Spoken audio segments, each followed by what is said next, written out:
talk about the path of investment Chinese and their love affair with US real estate.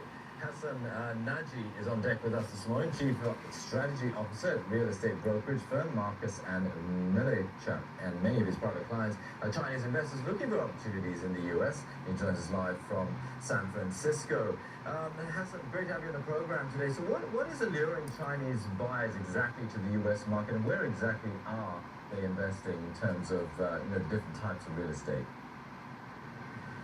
Thanks for having me on the program. It's a pleasure to be here.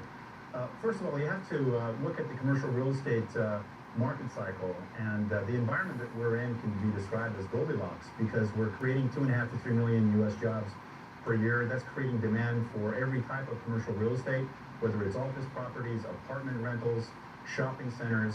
All the sectors that we track are showing very strong demand. At the same time, new supply of commercial real estate is more expensive and more difficult to add.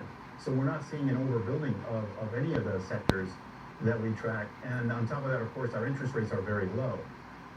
So all these combined create a very attractive yield profile for commercial real estate in a much more certain environment than the alternative investments. And that's what's really attracting Chinese and other investors into increasing their allocation to commercial real estate here in the U.S.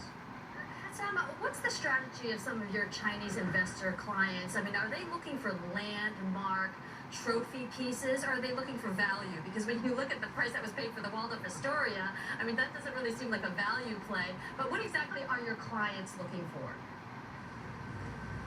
Well, we really need to bifurcate the type of investor profile. A lot of the higher profile transactions, the trophy examples that you mentioned, are really executed by very large funds or large institutional quality investors from overseas, China, of course, being a very active one. But then you also have families and high net worth individuals that are buying real estate throughout the United States, especially the gateway markets like New York, of course, Los Angeles, San Francisco, and now Chicago, and a few other markets that are actually seeing more foreign investors come in.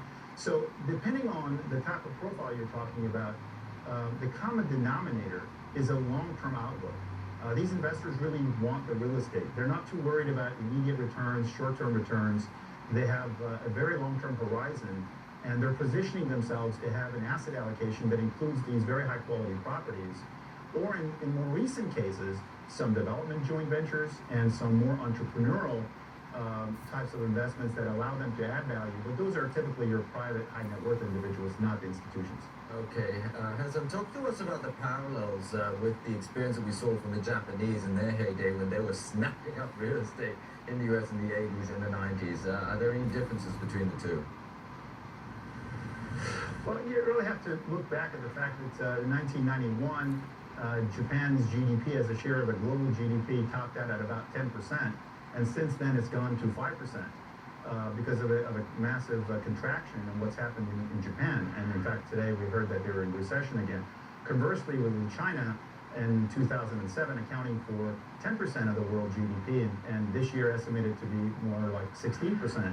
So you have a very much of a reversal of economic output and economic size and therefore power to start with.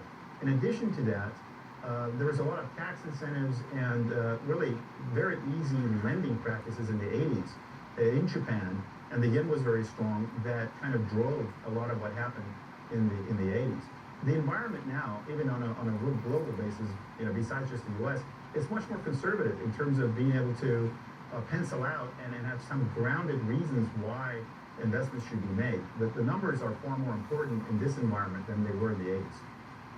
Some fascinating parallels and comparisons. Thank you very much. Great talking to you, Hassan. Hassan Naji of Marcus and Millichap there.